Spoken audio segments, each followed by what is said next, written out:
Cyber crime की अगर हम बात करें तो साइबर क्राइम को लेकर के हम जन जागरण अभियान चलाते ही रहते हैं और हमारे बीच में हमेशा मनीष मित्तल साहब होते हैं जो कि बताते रहते हैं साइबर क्राइम से कैसे बचना है। सर, इस बार साइबर क्राइम की अगर हम बात करें तो रंग बदल लिया है। हाँ, निश्चित तौर पे अब की बार साइबर क्राइम ने एक अनूठा और एक अजीब-सा चीज़ लगाई है जिसके अंदर में दहशत फैलाने का काम किया है। जी। और पूरे देश के अंदर में क्योंकि लोकमत परिष्कार का कार्यक्रम चल रहा है और उसको लेकर के उन्होंने देश के अंदर में एक असमानता फैलाने की पूरा प्रयास किया है ताकि जो है पूरा एक देश जो है ढल जाए और कुछ ऐसा उन्होंने उसके अंदर में जो चीज़ें डाली हैं कि एक पर्टिकुलर वर्ग के हिसाब से उन्होंने जो है उसके अंदर में दहशत फैलाने की कोशिश करी है। तो ऐसा लगता है कि ये एक प्रयास हो रहा है कि देश के अंदर में कहीं न कहीं इस लोकमत के परिणाम स्वरूप कुछ इसमें ये उसमें विघ्न डालने का प्रयास कर रहे हैं सोशल मीडिया के और मतलब इस तरीके के साइबर क्राइम के माध्यम से। मनीष जी, इस बार अगर जो रंग बदला है, मैं ये कहता हूँ कि फ़ोन आता है, हेलो, हेलो, हेलो और तुरंत एक मैसेज आ जाता है आपके अकाउंट से अमाउंट का। अभी मैं आपको बताता हूँ, अभी मेरे साथ में कल ही का क्योंकि साइबर क्राइम मैं चीज़ें जो है ना उसको बहुत जल्द क्रैक करता रहता हूँ क्योंकि साइबर क्राइम मेरा एक मुद्दा है। जी। तो अभी कल का ही मैं एक वाक़या है, एक नंबर मेरे पास आया और उसके अंदर में उन्होंने मेरे को मैसेज मतलब वो 93149 करके नंबर था, समथिंग कुछ ऐसा नंबर था, 93419 करके नंबर था। और उसके अंदर में मेरे पास में ये आया कि आप हम लोग मतलब जो मैसेज था कि हम बैंक से वो टेलीकॉम कंपनी से बोल रहे हैं और आपके फ़ोन के तमाम नंबर 2 घंटे के अंदर में डीरजिस्टर्ड हो जाएँगे, जितने भी फ़ोन आपके फ़ोन पे हैं और आपका फ़ोन बंद हो जाएगा, डीरजिस्टर्ड हो जाएगा। ज़्यादा जानकारी लेने के लिए नो दबाएँ। तो कुछ एक बारी एहसास हुआ कि नो दबाऊँ, फिर एकदम से संज्ञान में आया कि ऐसे मेरे फ़ोन नंबर क्यों डीरजिस्टर्ड हो जाएँगे? सही बात है। तो मैंने एकदम से रिकॉल किया, मैंने कहा that means that is a fake call. तो मैंने उसको नो नहीं दबाया। आफ्टर दैट मेरे एक मित्र हैं साइबर क्राइम में काम करते हैं, तो मैंने उनसे पूछा, कहते मनीष अगर तू नो दबाता तो यू विल बी हैक्ड है ना और तुरंत तुम्हारा सारा कुछ डाटा वो लीक हो जाता लीक हो जाता। तो वो इस तरीके की चीज़ें होती हैं। तो अल अनु अलग-अलग अनूठे तरीके के साइबर क्राइम के प्रावधान चल रहे हैं। अभी मैं आपको कुछ मेरे पास में एक बहुत अच्छा डाटा आया है कि किस तरीके से अभी हम लोग साइबर क्राइम पे हम कैसे प्रिवेंट कर सकते हैं? जी, साइबर जी। क्राइम के तरीके क्या-क्या हो रखे हैं? तो उसके विषय में मैंने काफ़ी कोशिश करी है और मतलब कि जैसे देखिए ऑनलाइन फ्रॉड हो रहा है। जी। जॉब का ऑनलाइन फ्रॉड ऑनलाइन है। फ्रॉड हो रहा है। आपको एक मैसेज आएगा कि आपको जॉब मिल जाएगी और जॉब मिलने पे आप जो है इस नंबर पे संपर्क करिए। अब आप उस नंबर पे संपर्क करते हैं या उस लिंक पे संपर्क करते संपर्क हैं। करते हैं। लिंक पे संपर्क करते ही आपका सारा अकाउंट फैच हो जाएगा। अब वो आपसे कुछ पैसे माँगेंगे जी, जी, कि जी। आपको इस पे जो है भरना है और आपका जो है एक अच्छा सपना आपको दिखाएँगे और उस सपने के अकॉर्डिंग आपका जो है वो आपका अकाउंट हैक हो हैक जाएगा। हो जाए। दूसरा शेयर मार्केट का आ रहा है। हुँ। शेयर मार्केट का मैंने देखा कि अगर आप फ़ेसबुक चलाएँगे जी, जी, जी। और या आप इंस्टाग्राम चलाएँगे तो आपको एक रेगुलर एक ऐड आने लग ऐड रहे हैं आने शुरू हो शेयर्स जाते के, हैं, रील्स है ना? आती है। क्योंकि आप गूगल जो है आपको पूरा ट्रेस करता है। आप जो आप एंड्रॉइड फ़ोन या आपके जी, पास जी, जी। आईफ़ोन जो भी है, उसकी पूरी आप कुकीज़ जो है हाँ, वो उसमें जो आप जब गूगल को आप हुँ, खोलते हैं, हुँ। तो गूगल खोलने के बाद में आपने उसके ऊपर में आप कोई वल्गर एक्टिविटीज़ देख रहे हैं, तो वल्गर एक्टिविटीज़ आनी चालू हो जी, जाएँगी जी, आपके जी। फ़ेसबुक पे या इंस्टा में। आप अगर कोई शेयर मार्केट का चीज़ देख रहे हैं, तो शेयर मार्केट की चीज़ें आनी चालू हो जाएँगी। जी। वो हैकर्स जो जो भी हैं, वो क्या करते हैं कि आपकी एक्टिविटीज़ को देख कर के अब शेयर मार्केट के आपके पास वो आने चालू हो जाएँगे। वो आपको लालच देंगे कि ये अमाउंट का शेयर है 25 पैसे का, 50 पैसे का, ये मल्टी मिलियनियर्स हो जाएगा, फलाना हो जाएगा। उस तरीके से आप जैसे ही उसपे एनरोल करते हैं, एनरोल करते ही आपका जो है पैसा गायब। गए। और अ, क्रिप्टो जी, करेंसी जी। आपको है ना एक नया माध्यम हो गया कि आपको जो है आपका फ़ोन जो है अपने आप ही किसी भी ग्रुप में है ऐड हो जाएगा। और उसके अंदर में बहुत सारे नंबर होंगे, हुँ, बहुत सारे हुँ, हुँ, नंबर में हुँ। और उसमें चर्चा चल रही जी, होगी जी, जी। ये अमाउंट बढ़ गया, ये अमाउंट ये बढ़ अमाउंट बढ़ तो गया। आप हुँ, उस लालच में आ जाते हैं एंड हुँ। आप भी जो है उस ग्रुप में जाकर के कोशिश करते हैं। जब वो लोग बहुत सारे लोग कह रहे थे ना मेरे इतने पैसे हो गए, इतने पैसे हो गए, तो आप जो है लालच में आए थे, उस लालच के वशीभूत होकर के आप भी उस ग्रुप पे मैसेज डाल देते हैं कि मेरे इतने इन्वेस्टमेंट आओ, तो आप निश्चित तौर से समझिए कि उसमें जो अगर 100 लोग हैं, 100 लोग में से 50 लोग उनके अपने हैं, अपने जो आपके अंदर में मन में लालच दे रहे हैं।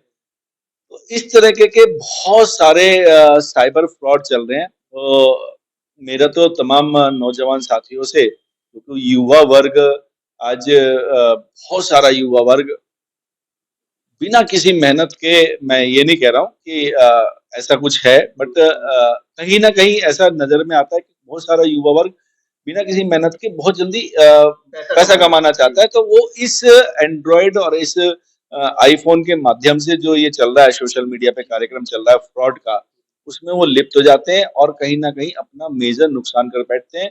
और उस मेजर नुकसान का जो नुकसान होता है वो उनको एंटायर परिवार को झेलना पड़ता है, पूरे परिवार को। क्योंकि जब हम ऐसा कुछ भी खेल लेते हैं तो खेलने के बाद में आप उनके हाथ लग जाते हैं और पूरा परिवार उस परेशानियों को झेलता है। मनीष जी, अगर हम बात करें कल की ही घटना है, पूरी दिल्ली एनसीआर ने हिला दिया एक मेल ने, 200 स्कूल। ये हाँ, भी कहीं न कहीं एक साइबर क्राइम ये साइबर क्राइम है। और ये निश्चित तौर पे कि देखिए ये ना, मतलब कि बेसिकली हम, ये जितनी चीजें होती हैं, तो हम में से बीच में लोग बैठे हुए जो लोग हैं, नोटेरियस लोग, है ना, तो उसमें राजनीति में भी नोटेरियस लोग हैं। और ये इतनी गिरेवे लेवल तक की राजनीति हो जाएगी कि हम इस तरह की नोटेरियस एक्टिविटी हम कराएंगे कि एक मेल हम डलवाएंगे और स्कूल के अंदरों में थ्रेटनिंग डलवाएंगे। तो आप राजनीति करिए ना, आपको छोटे छोटे बच्चों ने क्या बिगाड़ा है? आप समझिए कि वो नर्सरी क्लास का बच्चा जो है ना, वहां पे उस आंख भरी उम्मीद से देख रहा था कि मेरे पेरेंट्स आ जाएंगे और मेरे को बचा के ले जाएंगे, और मेरे बम पड़ा हुआ है मेरे स्कूल में। तो उसके उसके दिल में कितनी धड़कन तेज थी, आप उसको उसको मतलब कि आप सोच भी नहीं पाए, कल्पना भी नहीं कर सकते कि कितनी धड़कन तेज थी। तो ऐसा साइबर क्राइम निश्चित तौर पे दिल्ली पुलिस ने उस पर बहुत काम किया है और तुरंत जो है उसके अंदर में अवेयरनेस डाली कि इस तरीके की कोई भी चीज कहीं भी डिटेक्ट नहीं हुई है और ये सब र्यूमर्स था, है ना। Be you are all safe and, तो आप कहीं भी किसी भी तरह का, बट गृह मंत्रालय से ऑर्डर हुआ आई थिंक सो कहीं ना कहीं कि आप तुरंत जो है दिल्ली एनसीआर के स्कूल सभी जो है अर्ली बंद कर दिए जाए। बंद भी किए गए, हाँ, फिर आज खोल भी दे। ऑब्वियसली डरना किस बात का है? अगर आज जो है हम इन चीजों से डर के बैठ जाएंगे तो ये जो है देश तो और हावी हो जाएगा, और हो जाएगा। तो हमने तो 10 साल के अंदर में नई चीज सीखी है ना।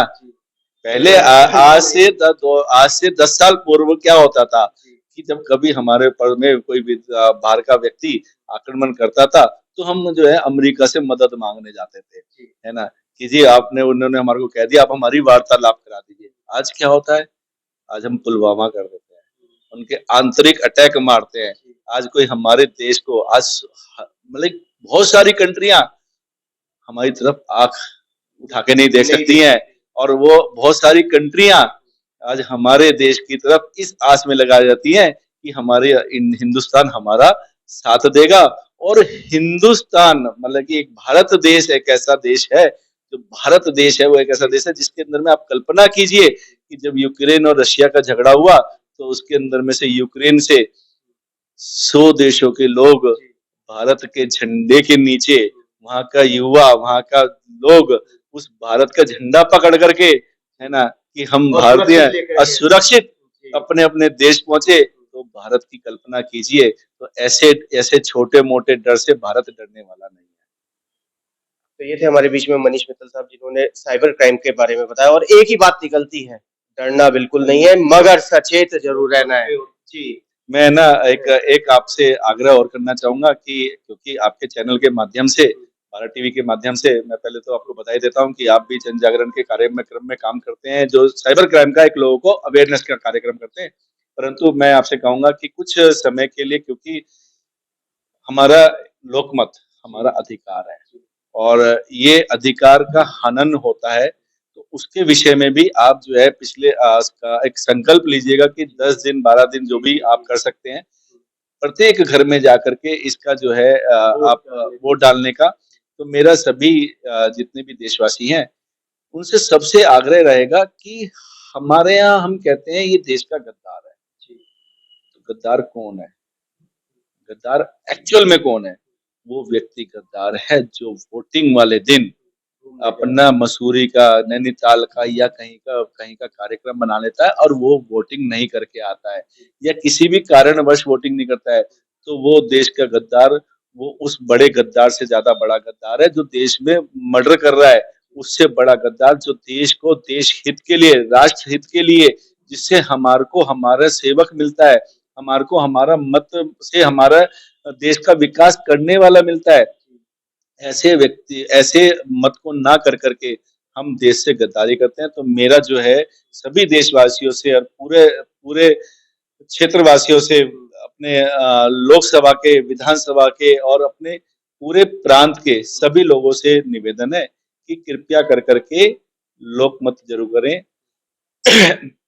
अपने मत का अधिकार जरूर लें और अपने मत कर करके देश के यशस्वी और विकासशील व्यक्ति को चुन के आए जो कि देश का विकास कर सके, देश का उन्नति पे लेके आ सके, अंतरराष्ट्रीय में भारी सुरक्षा के अंदर में, आंतरिक सुरक्षा के अंदर में जितने अनेकों अनेक देश के विकास और सुरक्षा के मुद्दे हैं, चाहे वो नारी सशक्तिकरण के मुद्दा हो, चाहे बच्चों से लेकर हो, स्वास्थ्य से लेकर हो, शिक्षा से लेकर के हो, किसान से लेकर के हो, एवरी टाइम एवरीथिंग, मतलब कि एक अनेकों अनेक मुद्दे पे जो व्यक्ति एक सोच के साथ काम करता हो, उस आदमी को अपना मत दे करके और देश में हित में काम करें।